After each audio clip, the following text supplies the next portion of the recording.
En ce jour-là, Jésus s'en alla dans la montagne pour prier, et il passa la nuit à prier Dieu. Amen. Alléluia.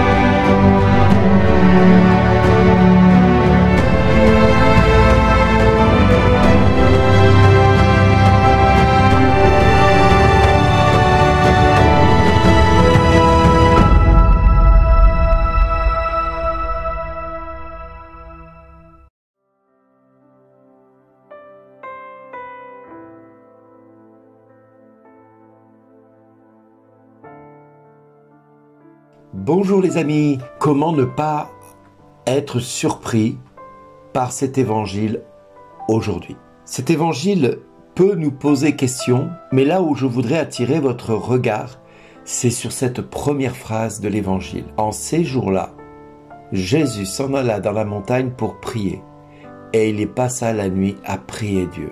Comme vous pouvez le remarquer, l'évangéliste nous parle de ce moment qu'il a remarqué, qu'il a su, que Jésus avait passé toute la nuit. Parce que Luc n'était pas présent ce jour-là. Mais les apôtres étaient présents. Et les apôtres se rappellent de ce moment-là et racontent la situation comme s'ils y étaient à ce moment-là. Et ils disent, en ces jours-là, Jésus s'en alla dans la montagne. Donc on sait que c'était à quel moment, où il alla, pourquoi faire, pour prier, et ensuite, combien de temps? Toute la nuit, il passa à prier Dieu. Cela a tellement marqué les apôtres, les évangélistes, qu'étaient les apôtres, eh bien, qu'ils ont éprouvé le besoin de parler de cet événement qui a marqué leur esprit et qui, aujourd'hui, ne passe plus inaperçu dans la lecture de l'évangile au quotidien.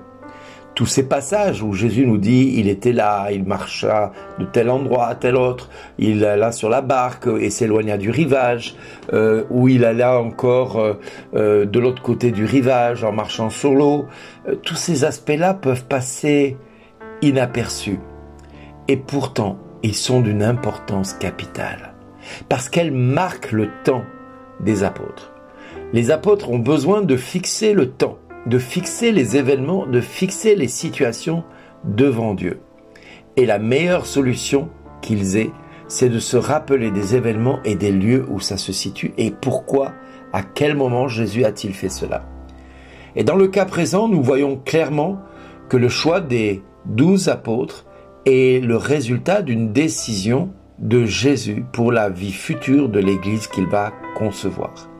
Il va faire ce choix de prier toute une nuit, de prier le Père toute une nuit avec l'Esprit Saint, dans cette solitude qu'il habitait à ce moment-là, pour être devant Dieu comme son Père et notre Père. Alors, nous n'avons pas à négliger cet aspect-là du temps, parce que cet aspect-là va marquer notre histoire à nous aussi. Comment était la prière du Seigneur? On ne le sait pas, et on le saura peut-être jamais. Mais sa vie nous permet de penser que ce devait être une prière pleine de confiance dans le Père, voire d'un total abandon dans sa divine volonté. Et du reste, dans Jean au chapitre 5, verset 30, il est écrit « Ce n'est pas ma propre volonté que je recherche, mais la volonté de celui qui m'a envoyé. » Ce n'est pas ma propre volonté que je recherche, mais la volonté de celui qui m'a envoyé. Autant dire que ce passage aussi nous parle que Jésus n'est pas là pour chercher sa propre volonté, mais de faire la volonté de son Père. Ce n'est pas un choix facile que de lire un tel évangile et de se poser « Qu'est-ce que Seigneur tu as voulu dire ?» Eh bien, l'union manifeste de Jésus avec son Père manifeste également l'œuvre de salut pour lequel Jésus est venu dans ce monde et pour lequel il annonce que Jésus va pouvoir partager cette communion fraternelle, cette communion d'église avec les saints, avec le Père, avec le Saint-Esprit, et cette longue et profonde prière constante que Jésus va avoir avec le Saint-Esprit, qui va venir se manifester, qui va venir rendre actif la puissance de Dieu à travers les mains de Jésus, eh bien, dès à présent, nous pouvons voir dans cette incarnation que Jésus n'est pas descendu rien que pour lui.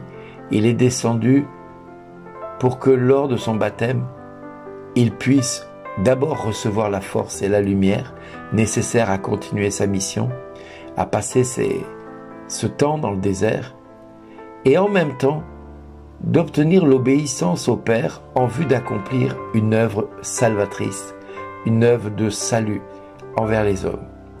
Les apôtres vont pouvoir se convertir et le choix de Jésus à ce moment-là est de les appeler apôtres. Il va leur donner ce nom-là et pour lequel nous pouvons être aujourd'hui sûrs d'une chose, c'est que le Christ lui-même affirme confier cette mission même qu'il avait reçue de son Père. En fait, nous pouvons nous réjouir de voir cette naissance venir à terme et donner vie à Jésus. Nous pouvons être dans l'allégresse de voir Marie visiter Élisabeth et que celle-ci déclarera « Comment se fait-il que la mère de mon Seigneur vienne jusqu'à moi ?» Autant d'événements qui vont marquer l'histoire des apôtres et des saints de l'époque. Et il en sera de même pour chacun de nous à quelques moments de notre vie. Alors que notre vie de chrétien, de disciple de Christ, soit toujours immergée dans la prière et prolongée par elle-même, par cette prière à laquelle nous sommes vraiment immergés.